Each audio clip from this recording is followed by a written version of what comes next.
Special update পাওয়ার জন্য subscribe করে bell আইকনে ক্লিক করতে ভুলো না। রায়চৌধুরী বাড়িতে অনির বিয়ের কথা উঠলে রাহি বলে, অনি তো এখনো পড়াশোনা করছে, ওর তো এখনো পড়াশোনা কমপ্লিট হয়নি, এখনই বিয়ে কেন?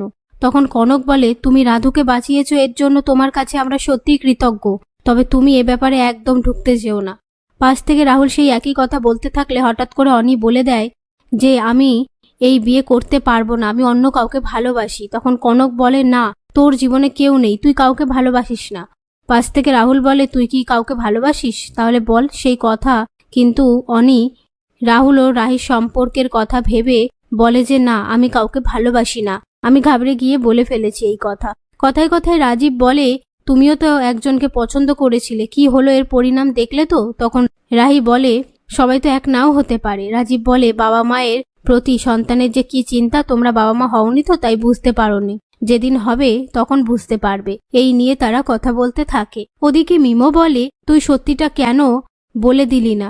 তুই হ্যারিকে ভালোবাসিস। অনি বলে, আমি সত্যিটা বলে দিলে বৌদিদি আর দাদা এই সম্পর্কটা ভেঙে যেত, বৌদিদিকে মা এ বাড়িতে টিকতে দিত না। এই বলে সেখান থেকে চলে যায়। তারপর সেখানে রাহি এসে মিমো আর লক্ষ্যকে বলে, অনি কাকে ভালোবাসে বলো। মিমো বলে, অনি এই বিয়েটা করতে চায় না, তুমি পারলে বিয়েটা আটকাও। এই বলে সেখান থেকে চলে যায়। ওদিকে অনি হ্যারিকে ফোন করে বলে, আকাশ এই বিয়েতে মত দিয়েছে, আমার বাড়ি থেকে বিয়ে ঠিক করে ফেলেছে। তোমার মায়ের সাথে সেদিন কি কথা হয়েছিল, তখন সেই কথাগুলো আমাকে বললে না কেন? এখন আমাকে বিয়েটা করতেই হবে, কোনো উপায় নেই। এখন আমি সত্যিটা বললে মা বৌদিদিকে এ বাড়িতে টিকতে দেবে না। এই বলে ফোনটা রেখে দেওয়ার পর সেই মুহূর্তে রাহি অনির কাছে এসে বলে, তুমি কাকে ভালোবাসো, কাকে বিয়ে করতে চাও বলো। তখন অনি কথাটা ঘুরিয়ে দেয়। এরপর রাহুল এসে অনিকে বলে, তুই যদি কাউকে ভালোবেসে থাকিস তাহলে আমাকে নামটা বল, আমি গিয়ে তার সাথে কথা বলবো।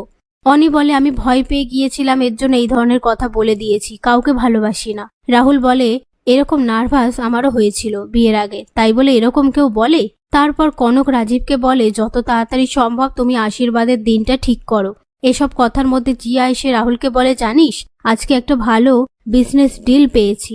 ঠিক তখনই রাহি বলে, বিজনেস ডিল পেয়ে তুমি একদম সুস্থ হয়ে গেছো, ক্র্যাচ ছাড়াই হাঁটছো, গলায় সিলিং ব্যাগটা ঝোলে, সেটা কোথায়? ক্র্যাচ ছাড়া তো ভালো করেই হাঁটতে পারছো তুমি। এ কথা শুনে জিয়া ভয় পেয়ে যায়।